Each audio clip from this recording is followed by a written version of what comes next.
New survey out by Redfin saying home buyers are increasingly factoring politics when deciding where to move. But with mortgage rates ticking up slowly today, the dream of buying a home continues to be, of course, a struggle for many Americans. For more on this survey and the housing market in 2024, we're talking to Redfin chief economist Daryl Fairweather. Daryl, thank you so much as always for joining the show. I gotta say, Daryl, some of this didn't really surprise me that the survey and study you guys all did, because I in my own life, I have buddies who moved to Texas and Florida, and I wouldn't say, Daryl, politics was, the reason, but it was certainly a factor. But apparently, they're not alone. This is kind of a trend you're seeing.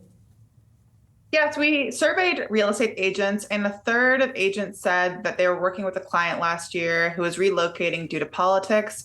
And this was up from the last time we did a survey. So it just goes to show that people are becoming more polarized, and it's becoming something that real estate agents need to be ready to talk about is what is the political climate of the cities or metros that people are moving into. Daryl, I have to say I was trying to figure out exactly how significant it was, right? Because it's 1/3 of real estate agents surveyed said at least one client, and presumably they have a lot of clients, right, said that they were moving for political reasons. And I don't know if you can sort of separate out political reasons from tax reasons, right, which a lot of people factor into their home buying and location decisions. Like, in other words, it seems kind of murky here. I think you're right. Political can mean all sorts of things. Anecdotally, we've heard that people were at first moving for economic reasons. They were moving for affordability when they left places like California for states like Texas and Florida. But when they got there, they realized that there were other trade-offs that they were making related to the political climate, the laws that have been passed in recent years. So I think that sometimes politics aligns with economics and sometimes it doesn't.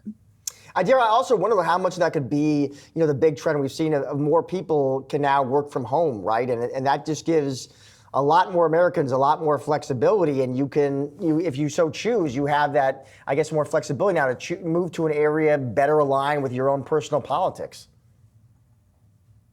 Yes, people have been able to move for all sorts of reasons because of remote work. It used to be that the job that you had was the first reason you would move. But now people are factoring in other things, whereas job location is less important, especially for people who have the option to work remotely.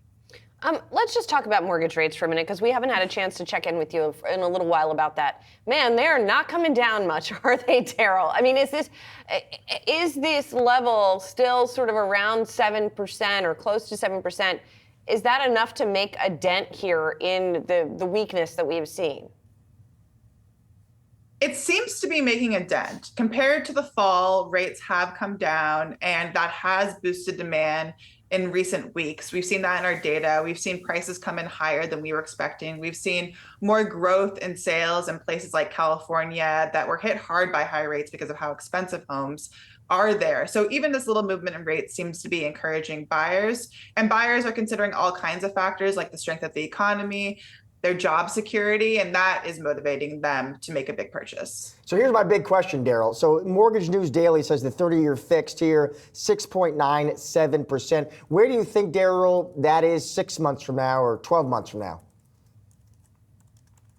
I think that it will come down perhaps 200, 300 basis points, but there's going to be a lot of volatility. It will bounce up and down. It will take some big news for it to come down substantially, something that shows that we really are winning this inflation fight. And as we've heard time and time again from the Federal Reserve, they don't see the fight as being over yet.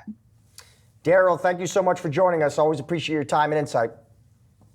Thank you.